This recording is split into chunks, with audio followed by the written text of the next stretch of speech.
Good afternoon guys. आज है 4 अगस्त 2025, 4 अगस्त 2025।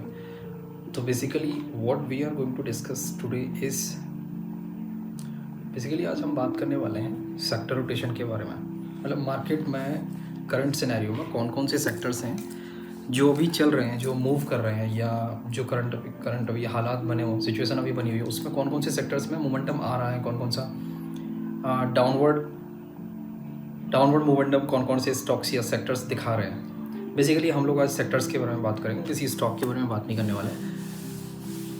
तो जो करंट सिचुएशन है, करंट हालात है, मतलब अभी मार्केट में जो मैक्रो इकोनॉमिक फैक्टर्स हैं या सब कुछ अर्निंग्स वगैरह के फैक्टर देखते हुए लग तो ये रहा था, हो तो क्या रहा था, हम सिचुएशन में हालात में कौन से में थे कि बेसिकली इंडिया का जो जीडीपी था वो ग्रो कर रहा था ऑलमोस्ट, या फिर जो फॉरकास्ट था वो 6.4% से 7.4% के ग्रोथ रेट पर हमारा एक्सपेक्टेशंस हमारी आ गई थी। तो बेसिकली एक स्ट्रॉन्ग मोमेंटम हमारे ग्रोथ फैक्टर्स में दिख रहा था। इन्फ्लेशन जो है वो लोएस्ट लेवल पे आ चुकी है काफ़ी लंबे टाइम के बाद में। आरबीआई को जो 4% रहता है इन्फ्लेशन का फैक्टर, उसके जून में जो इन्फ्लेशन रही है वो 2.1% के आसपास रही है। आरबीआई ने भी काफ़ी सारा रेट कट किया है, अच्छा खासा रेट कट किया है। तो एक स्टेबल लेवल पे अभी रेपो रेट है 5.5%, जो कि 50 बेसिस पॉइंट्स का एक रेट कट आरबीआई ने किया था। और जो पीएमआई इंडेक्स है जो कि 50 से ऊपर ऑलवेज होना चाहिए, वो भी राइट नाउ 59.1 उसका इंडिकेटर अभी शो कर रहा है। और सर्विस का पीएमआई भी जो है वो 59.8 पे अभी है। और प्राइवेट कंजम्पशन जो है वो भी अभी रिकवर हो रहा है, कंपैरेटिवली पहले के कंपैरिजन में वो रिकवर हो रहा है, बीच में जो उसमें हॉल्ट लगा था। अब इस तरह के सिचुएशन में मतलब ये जो हालात है ना, मतलब ये सिचुएशन है, मार्केट का कौन सा फेज़ है, बिजनेस साइकिल का कौन सा फेज़ है, सारे फैक्टर्स को कंसिडर करते हुए, बहुत सारी चीज़ों को कंसिडर करते हुए, बिजनेस के डेटा को देखते हुए, मार्केट्स या बहुत सारी जो अभी जो बिजनेस साइकिल चल रहा है उसका एनालिसिस करने के बाद रियलाइज़ ये होता है कि हम लोग अभी लेट एक्सपांसन फेज़ में है। यानी कि सबसे पहले आता है रिकवरी, अर्ली रिकवरी, उसके बाद मिड एक्सपांसन, उसके बाद लेट एक्सपांसन, उसके बाद हम पीक पे आते हैं, उसके बाद हम यानी कि सबसे पहले रिकवरी, उसके बाद मिड एक्सपांसन, उसके बाद लेट एक्सपांसन, उसके बाद पीक, और उसके बाद डाउनवर्ड मोमेंटम। तो बेसिकली अभी हम राइट नाउ है लेट एक्सपांसन वाले फेज़ में, यानी कि हम ग्रो करके मिड एक्सपांसन वाला फेज़ भी हमने क्रॉस कर लिया। अब हम लेट एक्सपांसन वाले फेज़ में, मीन्स हम पीक से थोड़ा सा नीचे हैं अभी। तो बेसिकली इस वक्त में जो स्टॉक्स या जो सेक्टर्स चलते हैं ना, वो बेसिकली डील करते हैं सिक्लिकल्स के साथ में। यानी कि इस लेवल तक आते आते ये रियलाइज़ हो जाता है इन्वेस्टर्स को कि कौन से सेक्टर चल रहे थे, किस में मोमेंटम आने वाला है, किसके अर्निंग्स ज़्यादा बेटर होने वाले थे। तो बेसिकली इस टाइम पे सिक्लिकल्स जो होते हैं ना, वो ज़्यादा अच्छा परफॉर्म करते हैं। अब इस टाइम पे सिक्लिकल्स बेसिकली कौन कौन से सेक्टर्स, सिक्लिकल्स में बेसिकली कौन कौन से सेक्टर्स आते हैं, मोस्टली फाइनेंशियल्स।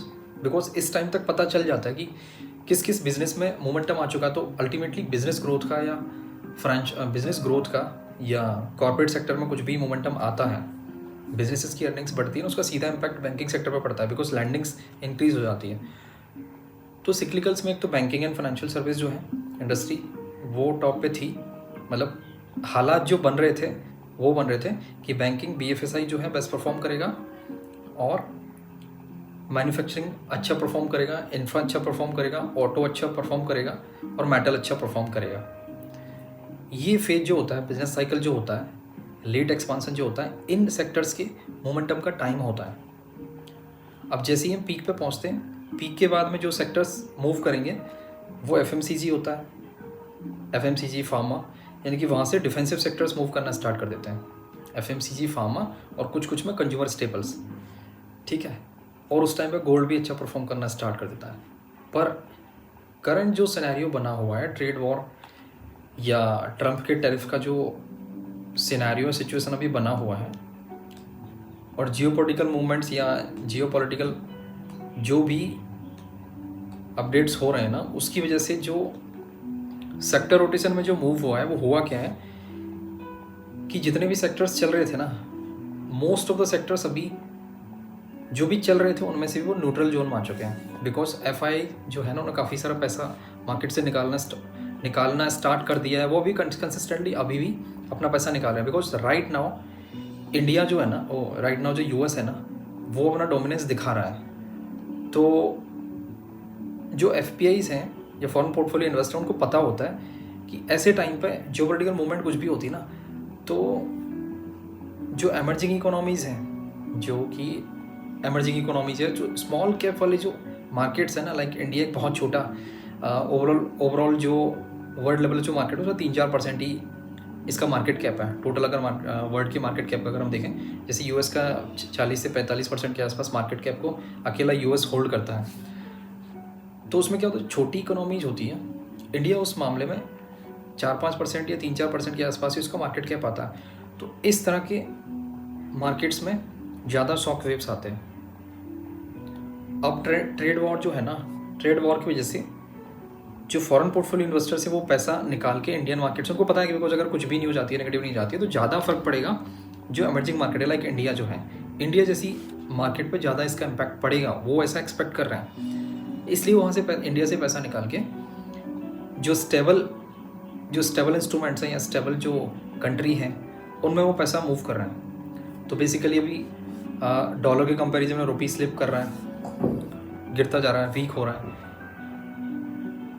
और जो इन्वेस्टमेंट्स है वो मूव हो रही हैं। बट हालात क्या बन रहे हैं ना कि जो इंडिया का जो डोमेस्टिक इंस्टीट्यूशनल इन्वेस्टर सेगमेंट है ना, वो काफ़ी डोमिनेंट है। मतलब वो ना मार्केट को पकड़ के बैठा है, नीचे जाने नहीं दे रहा।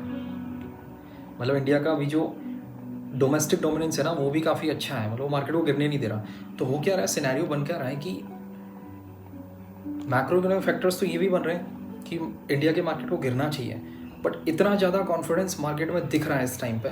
मतलब अगर मैं आपको पूरा अगर जो फैक्टर्स को कंसिडर करके बताऊँ ना, तो इंडिया का विक्स अभी 12 पे है। मतलब 15 से नीचे, 16 से नीचे अगर विक्स होता है ना, वोलेटिलिटी इंडेक्स, मतलब रिस्क फियर इंडेक्स इसको बोलते हैं, तो बहुत अच्छा होता है। ऐसे हालत में भी अगर 12 पे अगर विक्स है ना, तो आप सोचो कि कितना कॉन्फिडेंस आ रखा है इन्वेस्टर का। दूसरा, पी भी बहुत ज़्यादा हायर लेवल्स पे नहीं है, वो रीजनेबल लेवल पे ही है। और जो फॉरवर्ड पी है निफ्टी का या मार्केट का, वो भी अच्छे खासे लेवल पे जाने वाला है बाद थोड़े टाइम बाद में। दूसरा, इन्फ्लेशन फैक्टर है, वो भी काफ़ी नीचे है इंडिया का। और जो मार्केट मूड इंडेक्स है वो भी कुछ ओवर वैल्यूएशन दिखा नहीं रहा है, वो भी शॉर्ट टर्म में अंडर वैल्यूएशन ही दिखा रहा है।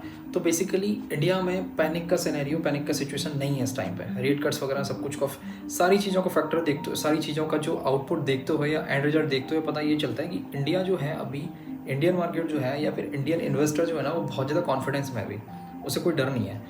तो बेसिकली फॉरेन पोर्टफोलियो इन्वेस्टर्स का पैसा निकाल भी रहे ना, तो डोमेस्टिक इंस्टीट्यूशंस जो है ना, या डोमेस्टिक या रिटेल इन्वेस्टर जो है ना, वो पैसा इतना ज़्यादा डाल रहा है वया म्यूचुअल फंड्स या इंस्टीट्यूशंस, या फिर खुद भी वो पैसा डाल रहा है। तो उसकी वजह से इंडिया का मार्केट अभी भी स्टेबल है, उतना ज़्यादा उसमें फ्लक्चुएशंस आ नहीं रही हैं, पर फिर भी पैनिक का सिचुएशन तो है। तो बेसिकली हम अभी बियरिश या रिस्क जोन में तो है। मतलब अगर रिस्क को मैं एक पॉइंट, मतलब मैं अगर रिस्क को मैं पॉइंट्स दूँ तो 10 में से 7 पॉइंट्स रिस्क को मिले। मतलब अभी मार्केट रिस्की जोन में, बियरिश जोन में है। करंट सिनेरियो में पुट कॉल पैरिटी रेशियो है ना, वो भी बियरिश जोन में आ रखा है। मतलब 1 से नीचे जब होता है ना, तो मार्केट में बियरिश जोन चल रहा होता है। तो अभी 7.4 या 7.75 के आसपास पुट कॉल रेशियो भी चल रहा है। तो बेसिकली मार्केट में बियरिश मोमेंटम अभी चल रहा है शॉर्ट टर्म के लिए। और मैंने जैसे कि बताया, तो होना तो चाहिए था कि कौन कौन से सेक्टर्स में मोमेंटम आना चाहिए था, सिक्लिकल्स में मोमेंटम आना चाहिए था। थोड़े टाइम पहले चल भी रहे थे, ट्रम्प के ट्रेड वॉर वाली थ्रेट से पहले ये सेक्टर्स चल रहे थे इंडिया में। बट हुआ क्या, सडनली ट्रम्प का जो ट्रेड वॉर का जो थ्रेट है ना, वो इंडिया के लिए जैसे ही आने लगा ना, मार्केट में थोड़ा सा इसमें जो मोमेंटम आ रहा था पॉजिटिव, उसमें हॉल्ट लग गया। वो न्यूट्रल जोन में चला गया, कोई डाउनवर्ड मोमेंटम भी नहीं आ रहा, कोई अपवर्ड मोमेंटम भी नहीं आ रहा। तो राइट नाउ बेसिकली जो सेक्टर चल रहे हैं या जो एसेट्स चल रही हैं, वो कौन कौन सी हैं? सबसे पहली बात तो गोल्ड, तो ऑब्वियस सी बात है, ऐसे टाइम पे वो तो चलेगा ही, वो मेजर फैक्टर है मोमेंटम का इस टाइम पे। तो गोल्ड में तो पैसा शिफ्ट हो रहा है, वो तो ऑब्वियस सी बात है। दूसरा, जैसे नास्डेक यानी कि फॉरेन जो इन्वेस्टमेंट्स ऑप्शन है, लाइक जैसे यूएस के एस एन पी नास्डेक में आप इन्वेस्टमेंट कर सकते हैं, बिकॉज वो इस टाइम पे स्ट्रॉन्ग मोमेंटम दिखा रहा है। ऑब्वियसली बात है, जब इंडिया न्यूट्रल रहेगा तो इंडिया में पैनिक रहेगा तो ऑब्वियसली बात है फॉरेन पोर्टफोलियो इन्वेस्टर यहाँ से पैसा निकाल के वो अपने वहाँ पर डालेंगे, अब यूएस वगैरह में डालेंगे, तो वो मार्केट स्टेबिलिटी दिखाएगा। तो करंट सिनेरियो में वो मार्केट स्टेबिलिटी दिखा रहा है बिकॉज वहाँ पे मोमेंटम आ रहा है, पॉजिटिविटी आ रही है। दो चीज़ें हो गई, गोल्ड हो गया और यूएस का मार्केट हो गया, ठीक है। तीसरा मार्केट क्या है, जो तीसरा सेक्टर क्या है जो स्टिल अभी वर्क कर रहा है, वो है metal, auto. Metal and auto दो ऐसे हैं जो अभी भी चल रहे हैं, और बाकी के जो मैंने बताया फाइनेंशियल्स या इंफ्रा या इसके अलावा जो भी मैंने 3-4 सेक्टर पहले बताए थे वो अभी न्यूट्रल जोन में चले गए।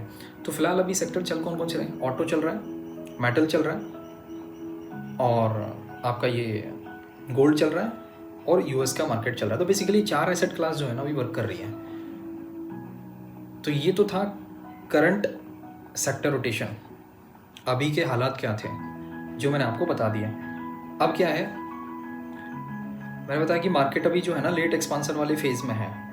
तो अब धीरे धीरे जैसे ये सारी चीज़ें सेटल होती हैं, और अगर नहीं होती है ना तो हो सकता है मार्केट पीक जोन को टच करके अब नीचे जाना स्टार्ट हो जाए, ऐसा भी हो सकता है। बट लग नहीं रही, सिचुएशन है, हालात देख के लग नहीं रहा, बिकॉज ट्रंप का जो टैरिफ जो 25% के उसने टैरिफ्स लगाए हैं 25% के, उनसे नेट इंडिया के जो एक्सपोर्ट्स हैं यूएस को, उन पर ऑलमोस्ट 30% के आसपास का नेट नेगेटिव इम्पैक्ट आने वाला है, ऐसा एक्सपेक्टेड है। बट ये बहुत ज़्यादा नहीं है इंडिया के लिए, बिकॉज इंडिया की डोमेस्टिक डिमांड या कंजम्पशन इतना अच्छा है, और फिर इंडिया अल्टरनेट जो ऑप्शन है ना वो भी तलाश लेगा, वो पता कर लेगा। बिकॉज ये कोई ऐसी चीज़ नहीं है जियोपॉलिटिक्स में, ये कोई जो टैरिफ्स का जो थ्रेट है ना, ये ऐसा नहीं है कि सिर्फ इंडिया इसको फेस कर रहा है, बाकी कंट्रीज ही फेस कर रही है, तो बाकी लोगों को भी पता है।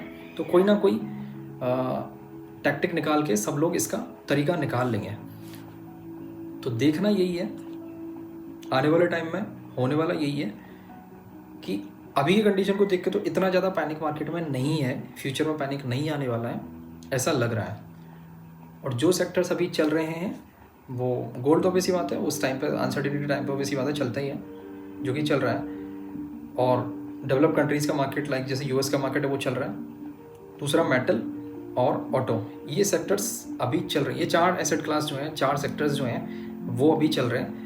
इसके अलावा बाकी सारे जो हैं, अगर मार्केट की सिचुएशन ठीक होती है, कंडीशन हालात ठीक होते हैं, तो कौन कौन से सेक्टर हैं जिनमें अगेन मोमेंटम स्टार्ट हो जाएगा, जो कि पहले चल रहे थे। अब इसमें capital market and financial services जो कि टॉप पे, उसमें सबसे ज़्यादा मोमेंटम आ रहा था। Capital market and financial services था ही। रियल्टी में भी थोड़े टाइम के लिए था। अब इंटरेस्ट रेट वगैरह में कट वगैरह होते हैं तो रियल्टी सेक्टर में थोड़ा बहुत मोमेंटम आता है, जो कि आ रहा था। आरबीआई ने जैसे रेट कट किया था। अब नेक्स्ट टाइम थोड़े टाइम बाद देखते हैं कि आरबीआई की क्या पॉलिसी रहती है सितंबर में जब उसका मीटिंग होगा, और फेड का जो यूएस फेड का मीटिंग के बाद में क्या रिजल्ट्स या क्या आउटपुट आने वाले हैं, तो उनसे भी पता चलेगा कि क्या होने वाला है। और नेक्स्ट क्वार्टर की जो अर्निंग्स का जो डेटा है वो आने वाला है, उसके बाद भी ये क्लैरिटी हो जाएगी कि कौन से सेक्टर में मोमेंटम आने वाला है, कौन सा सेक्टर भी स्टेबिलिटी दिखाने वाला है। देखो धीरे धीरे थोड़ी थोड़ी चीज़ें क्लियर हो जाएंगी। तो एंड रिजल्ट यही है राइट नाउ, कहाँ पे पैसा मूव हो रहा है, मेटल्स, माइनिंग में भी थोड़ा, मेटल्स एंड माइनिंग तो एक ही हो गया बेसिकली, ऑटो, गोल्ड, और आपका डेवलप्ड मार्केट की जो इकोनॉमी, डेवलप्ड इकोनॉमी जो है, जैसे कि यूएस जो है ना, यूएस में पैसा शिफ्ट हो रहा है। तो चलिए दोस्तों, नमस्कार, धन्यवाद, इतना ही था इस वीडियो में।